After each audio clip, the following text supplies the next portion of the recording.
Welcome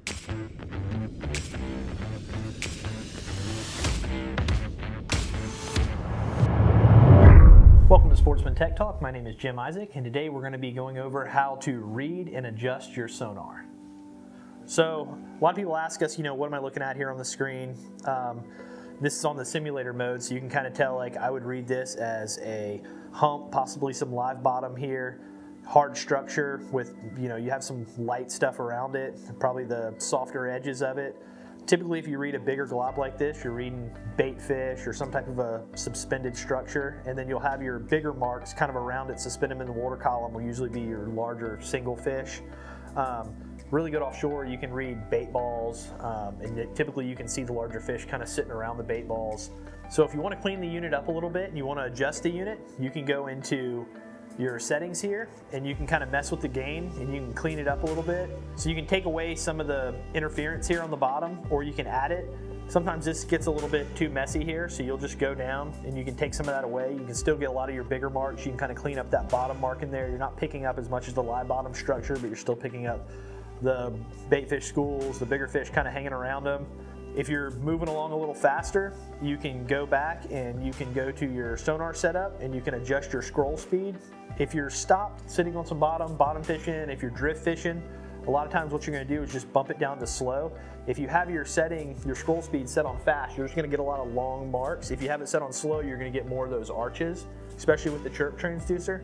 If you're running, I like to go ahead and set it up on fast. That way you can catch a little more of that bottom movement. It can keep up with you a little more. Another trick too is if you're running and you're starting to lose a little bit of your bottom, you're just going to go back here and you can go to advanced, you can go to bottom search limit. And so your unit is constantly searching between 0 and 3,000 feet. But if you're losing a little bit of your bottom, you can actually adjust that. So let's say you're not going over 300 feet. I would go ahead and just set this to 300 feet. That way it's only going to scroll between 0 and 300 feet. So it's a quicker reaction time and it'll hold bottom a little better for you. We also have a lot of questions about guys running in shallower water with the chirp transducers, or any transducer really. So what you want to do in the shallower water is you want to put the higher frequency beam in there. So what you'll do is just go to your frequency here, and like this one you can do a chirp or 180 kilohertz. The 180 kilohertz is your bigger beam on this one. So if you're in a shallow water, let's say 20 feet of water below, something like that, I would go ahead and put it on the 180. That way it's going to give you a wider beam, allow you to read a little better bottom, hold bottom better with that. Deeper water, I would just go ahead and flip it back to the chirp transducer, and that way you're getting those triple beams just going at once. So, all right, so one of the really cool features that Garmin has as well is you can actually, if you're trolling and you go over a spot and you see it's holding a lot of fish or a good bottom structure, you can actually go back in time. You can hold it down here and you can mark that spot. Come back up here, you can edit it, add a symbol, however you want to do it, name it.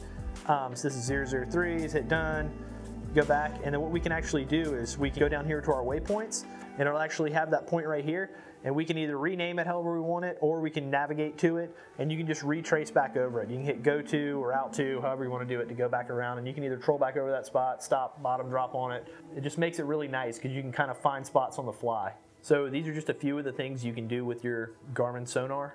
There's obviously a lot of different adjustments you can do if you really want to get in depth with it. If you have any questions, just leave them in the comments below.